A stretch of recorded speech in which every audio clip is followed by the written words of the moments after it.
এমনও অনেক নামাজি আছেন আউযুবিল্লাহ, আল্লাহ পাক আমাদেরকে তাদের অন্তর্ভুক্ত না করুন, যে নামাজ পড়ার পরে আল্লাহ রাব্বুল আলামিন এই নামাজটাকে ওই নামাজের মুখের উপর নিক্ষেপ করে দেয়, তোমার নামাজের আমার কোনো দরকার নেই। আল্লাহ পাক আমাদেরকে হেফাজত করুন। ধীর স্থিরভাবে পড়েন, রিল্যাক্সে, তারা আর কিচ্ছু নাই। ওমা খালাকতুল জিন্না ওয়াল ইনসা ইল্লা লিয়াবুদুন, শুধুমাত্র আল্লাহর ইবাদত করার জন্যই তো পৃথিবীতে এসেছি। হোক না দোকানটা 5টা মিনিট পরে খুললে কি হবে? হ্যাঁ, জমিতে যান, জমিতে আধা ঘন্টা পরে গেলে কি হবে? যে আল্লাহ পাক আপনাকে বাঁচিয়ে রাখতে পারেন, সে আল্লাহ পাক আল্লাহর পথে সময় দিলে আপনাকে অফুরন্ত রিজিকও তো দিতে পারেন না? আপনি আল্লাহর হয়ে যান, বাকি সব আল্লাহ আপনার দায়িত্ব নিয়ে নেবেন ইনশাআল্লাহ। আপনি নিজে আল্লাহর হয়ে যান, আপনার সব কিছু দায়িত্ব কে নিয়ে নেবে? আল্লাহ নিয়ে নেবে। তো আল্লাহ পাক আমাদেরকে ধীর স্থিরভাবে আধ্যাত্মিকত্ব অর্জন করে নামাজ পড়ার তৌফিক দান করুন, আমিন। এখন আমরা যত ঝগড়া নামাজের বাহ্যিকতা নিয়ে, হাত বাঁধা, রফুল ইয়াদাইন, আমিন আর পায়ে পা, এগুলো নিয়ে ঝগড়ার শেষ আছে? নাই। ইসলামের বিরোধী শক্তিরা হাত ভেঙে ফেলার পায়তারা করে ফেলেছে অলরেডি। হাতই না থাকলে আপনি বাঁধবেন কোথায়? মনে করেন আপনার হাতই নাই, বাঁধবেন কি উপরে না নিচে? তো এই হাত তো ভেঙে ফেলার পায়তারা করা হয়েছে। এখন আপনি পড়ে আছেন বাঁধার কোন জায়গায় বাঁধবেন সেটা নিয়ে, অথচ পুরো বৈশ্বিক চক্রান্ত মুসলিমদের বিরুদ্ধে হাতটাই ভেঙে ফেলে দিবে। তুই বাঁধবি কোথায় হাত? তারপর দেখবো। এটা আমরা বুঝতে পারি না। এটা বোঝার জন্য যে জ্ঞান, ইলম, নূর দরকার, তা তো নাই আমাদের মধ্যে। এই জন্য আপোষের ঝগড়া নিয়ে পড়ে আছি। যে ছোটোখাটো যে ইখতিলাফি মাসআলাগুলো চলে আসছে দীর্ঘদিন থেকে, এগুলোর কোনো সমাধানে আসতে পারবে না কিন্তু কেউ। পক্ষে বিপক্ষে কথা চলতেই থাকবে কিয়ামত পর্যন্ত, ওইগুলো নিয়ে আমরা ব্যস্ত আছি। তো আমি রিকোয়েস্ট করবো, নামাজের আধ্যাত্মিকত্বের দিকে ফোকাস করেন। নামাজের আধ্যাত্মিকত্ব কি? আপনি আল্লাহর সামনে দাঁড়িয়েছেন, দুনিয়ার সাথে এখন আপনার কোনো সম্পর্ক নেই, আপনি এবং আল্লাহ, মাঝখানে কিছু নাই। নামাজে যা পড়ছেন, সূরা ফাতিহা, অন্যান্য সূরা, রুকু, তাসবিহ, সিজদা, তাশাহুদ, দরুদ, অর্থ বোঝার চেষ্টা করেন এবং অর্থের দিকে ফোকাস করেন, আল্লাহকে পাবেন ইনশাআল্লাহ। সিজদায়, রুকুতে যখন যাচ্ছেন, আপনি চিন্তা করেন যে আপনি মহাবিশ্বের মহাশক্তিধর আল্লাহ রাব্বুল আলামিনের সামনে মাথা নত করেছেন।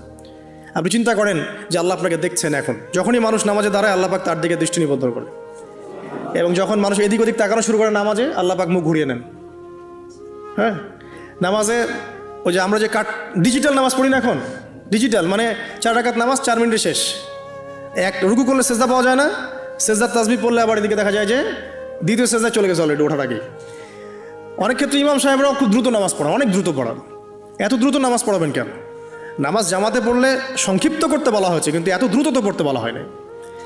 এখনও দেখবেন মক্কা মদিনায় গিয়ে নামাজ দেখবেন, মাশাআল্লাহ, নামাজটা তাদের মাশাআল্লাহ এটার প্রশংসা না করলে হক আদায় হবে না। নামাজটা অসাধারণ, ধীর স্থিরভাবে। ফজরের নামাজ 20 মিনিট, 15 মিনিট, 20 মিনিট পড়াচ্ছে নামাজ, রিল্যাক্স। নামাজে দাঁড়ালে চমৎকার তেলাওয়াত হচ্ছে, আপনি ভুলে যাচ্ছেন নিজেকে।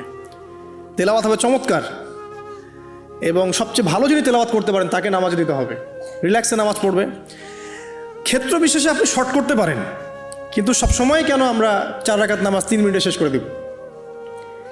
আবার নামাজের পর দোয়াটা হবে লম্বা, অথচ নামাজটাই ছিল দোয়া, নামাজটাই কিন্তু দোয়া। এখন সেজদায় আমরা যদি কান্নাকাটি করতে না শিখি, আল্লাহর সামনে আমি মাথা নত করেছি, এখানে নিজের মনের যত আবেগ, আকুতি, দোয়া, এগুলো আল্লাহর সামনে ঢেলে না দিতে পারি, এই দোয়া কালাম না শিখি, তাহলে তো নামাজের আধ্যাত্মিকত্ব অর্জন হলো না। সাহাবীরা কেমন করে নামাজ পড়তেন যে নামাজ পড়ার পরেও তাদের গা থেকে তীর বের করা যায়? কিভাবে তারা নামাজ পড়তেন? তাহলে নবী সাল্লাল্লাহু আলাইহি ওয়াসাল্লাম কিভাবে নামাজ পড়তেন যে নামাজ পড়ার ফলে তার পা মোবারক ফুলে যাইত? 1 রাকাতে তিনি 4 পারা কোরআন তেলাওয়াত করতে পারলেন কিভাবে? তো দেখুন, আল্লাহকে পাওয়ার সবচেয়ে সেরা মাধ্যম কি? নামাজ। তার আগে বলেছি নবী সাল্লাল্লাহু আলাইহি ওয়াসাল্লামের অনুসরণ। আল্লাহকে পাওয়ার তৃতীয় একটা মাধ্যম বলে দিই আমি, সওম বা রোজা রাখা। অল্প সময় গুড়িয়ে নিচ্ছি, সওম বা রোজা রাখা। রোজা কেন আল্লাহকে পাওয়ার মাধ্যম জানেন? কারণ রোজা রাখা অবস্থায় আমরা কিন্তু গোপনে পানাহার করি না, করি? আমরা রোজা রেখেছি, গোপনে কিন্তু পানি খেতে পারি, কেউ দেখবে না। গোসল করছেন, আপনি পানি খেতে পারেন, কেউ দেখবে না। লুকিয়ে লুকিয়ে আপনি কিন্তু খাবার খেতে পারেন, কেউ দেখবে না, বাসায় কেউ নাই দেখার, কিন্তু আপনি খান না। আপনি সবর করেন, সহ্য করেন, একদম সূর্যাস্তের সময় গিয়ে আপনি ইফতার করেন। এই যে কাজটা আপনি কেন করেন? কারণ আপনি ফিল করেন যে আল্লাহ আপনাকে দেখছেন। কেউ আপনাকে দেখুক না দেখুক, আল্লাহ আপনাকে দেখছেন। এটাই হচ্ছে ইহসান, এটাই হচ্ছে আল্লাহ পাকের মারিফতকে উপলব্ধি করা। আল্লাহ রাসূল সাল্লাল্লাহু আলাইহি ওয়াসাল্লাম বলেছেন, ইহসান হচ্ছে আন তা'বুদাল্লাহা কাআন্নাকা তারা, তুমি এমনভাবে আল্লাহর ইবাদত করবে যেন তুমি আল্লাহকে দেখছো। ওয়া ইল্লাম তাকুন তারাহু ফাইন্নাহু ইয়ারাক, তুমি আল্লাহকে দেখতে না পারলেও বিশ্বাস করবে আল্লাহ তোমাকে দেখছেন। তো এটা রোজা রাখলে উপলব্ধি হয় না যে আল্লাহ আমাকে দেখছেন? এটা হচ্ছে আল্লাহকে পাওয়ার মাধ্যম। এই জন্য রমাজানের রোজা অবশ্যই রাখবো ইনশাআল্লাহ। পাশাপাশি এই যে সোমবার, বৃহস্পতিবার, বা এই যে মাসের 3 দিন আইয়ামে বীজের সম আছে, 13, 14, 15, আরাফার সম, আশুরার সম বা নফল সম, এগুলো রাখার অভ্যাস করলে আল্লাহকে পাওয়া যাবে ইনশাআল্লাহ তাআলা। আল্লাহ পাক আমাদেরকে বেশি বেশি সম রাখার তৌফিক দান করুন, এবং আমাকে আপনাদের সবাইকে বিগত জীবনে আমরা যারা বিভিন্ন সময় সম রাখি নাই বা রাখতে পারি নাই, বা বিভিন্ন সালাত পড়ি নাই, পড়তে পারি নাই, এগুলোকে হিসেব করে আদায় করার তৌফিক আল্লাহ পাক দান করুন, আমিন। 4 নম্বর একটা মাধ্যম বলে দিয়ে আল্লাহকে পাওয়ার, সেটা হলো তিলাওয়াতে কোরআন। কোরআন তেলাওয়াত যে যত বেশি করবে, অর্থ উপলব্ধি করে পড়বে, সে আল্লাহ পাককে চাক্ষুষ পাবে ইনশাআল্লাহ।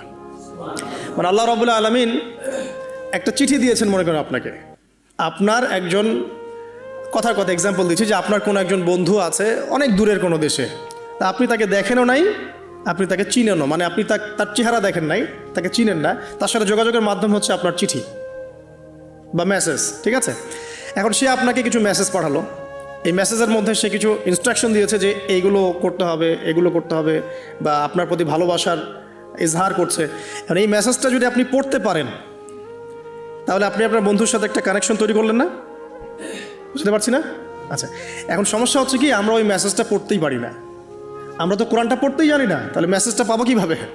আর যারা পড়তে জানি সেই ভাষাটা বুঝি না। এখন ওই বন্ধু মনে করেন চিঠি লিখেছে বাংলা ভাষায়, আর আপনি বাংলা পড়তে জানেন না, তাহলে কি পারবেন উপলব্ধি করতে তার মনের ভাব, সেই বন্ধুর আবেগ, ভালোবাসা, প্রেম আপনি কি উপলব্ধি করতে পারবেন? লিখেছে সে উর্দু দিয়ে বা ইংরেজিতে, আপনি ইংরেজি বোঝেন না, ইংরেজি লিখতে পারেন না, তাহলে কি আপনি তার চিঠি বুঝতে পারবেন? এখন আমরা যেহেতু আরবি বুঝি না, এই কারণে কোরআনের মধ্যে কি বলেছেন আল্লাহ রাব্বুল আলামিন আমরা উপলব্ধি করতে পারছি না। আমি কি বুঝতে পারছি? তো কোরআন শুধুমাত্র তিলাওয়াত করা যথেষ্ট নয়। তিলাওয়াত করলে আপনি প্রত্যেক হরফে 10 নেকি পাবেন, কোনো সমস্যা নাই, কিন্তু ওই মেসেজটাকে উপলব্ধি করতে হলে আপনার অর্থটা জানতে হবে। অর্থ জানলে পরে আপনি দেখবেন আল্লাহকে আপনি চাক্ষুষ সামনে পাচ্ছেন ইনশাআল্লাহ তাআলা। আপনি হতাশ হয়েছেন, হতাশা দূর করার জন্য সূরা আছে কোরআনে। বিপদে পড়েছেন, বিপদ দূর করার সূরা আছে কোরআনে। আপনার রিজিকের সমস্যা কাটানোর সূরা কোরআনে আছে। কোনো হাজতের প্রয়োজন, সূরা ইয়াসিন, হাজতের সূরা চলে আসে। অসুস্থ হয়েছেন, শেফার সূরা কোরআনে আছে। বা কাউকে জিন টোনা করা হয়েছে, বানটোনা করা হয়েছে, ওর শেফাও কোরআনে আছে। এমন কোনো বিষয় নাই যেটা আল্লাহ রাব্বুল আলামিন কোরআনের মধ্যে নাজিল করেন নাই। ব্যবসা করতে চান, কোরআন কথা বলবে, ঠিক আছে? আপনি সামাজিক বিষয়ে ডিল করতে চান, সূরা হুজুরাত কথা বলবে। আপনি ইতিহাস ভালোবাসেন, কোরআনে ইতিহাস দিয়ে ভর্তি করা আছে। আপনি কাব্য ভালোবাসেন, কবিতা পড়তে ভালোবাসেন, কোরআনের মধ্যে কবিতা দিয়েও ভর্তি আছে। আর রহমান আল্লামাল কোরআন খলাকাল ইনসান, এখানে ছন্দ আছে না? প্রত্যেকটা ছন্দ, ওয়ান নাজমি ইযা হাওয়া মা আদাল্লা সাহিবুকুম ওয়া মা গাওয়া ওয়া মা ইয়ানতিকু আনিল হাওয়া, ছন্দ আছে না? আপনি উপন্যাস ভালোবাসেন, কোরআনে অনেক উপন্যাস আছে, পড়ে দেখেন, যা চান তাই পাবেন কোরআনে। এক কথায় আপনি আল্লাহকে পাবেন কোরআনের মধ্য দিয়ে। তো কোরআনের সাথে যার সম্পর্ক যত বেশি, আল্লাহর মারেফত সে তত বেশি পাবে ইনশাআল্লাহু আযজা ওয়া জাল।